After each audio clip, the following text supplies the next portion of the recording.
Hello again, everyone. Today we're going to get into leveraging NLP through a large language model for sales conversation analysis. As a sales team manager or the leader of a sales organization, you may want to know, how specific conversations are going, how deals fell through, how deals were successful, and just gauge daily or up to the minute performance from your sales staff based on the conversations they have with current and potential clients. So I developed this process to run through and analyze a SMS message dump or a WhatsApp message dump for analysis in that respect. So let's run through it. So here I just have a basic text one conversation, and it's just makeshift dump of a WhatsApp chat conversation between a broker and a husband and wife client. And then the second one is also the same. It's just a made up conversation, a broker, wife and husband.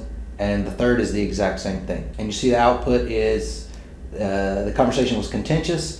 There's the summary. The Johnsons were in the process of renting a property from F1 Realty, but the deal fell through due to a miscommunication between the Johnsons and F1 Realty. The Johnsons are no longer interested in moving forward. What's the final result? The Johnsons will not be renting a property. So let's try the second one. The second one, the status was amicable. The summary, Ali and Zena are first-time home buyers looking for a 3-bedroom house with spacious style, their budget. Brooke, the real estate sales professional, helps them find a few properties that match their criteria. They had some concerns. Blah, blah, blah, the final analysis. Ali and Zena were happy with Brooke's help and are looking forward to scheduling another tour of a property they're excited about. The third one, we're going to run text number 3. It's Farah is the broker and Tom and Giselle are the couple. Status was contentious.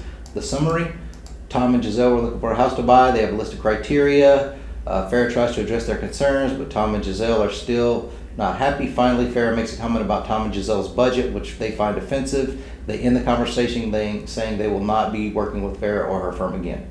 The final result, the conversation between Tom and Giselle and Farah, the real estate agent, ends contentiously. The reason for something like this is if you are in that lead sales position and you want to keep tabs on how things are happening, this is just a very high level snapshot of a conversation and how it's either trending or how it ended or how it closed. There you have it. Conversation transcript analysis using natural language processing through a large language model. Thank you again for your time.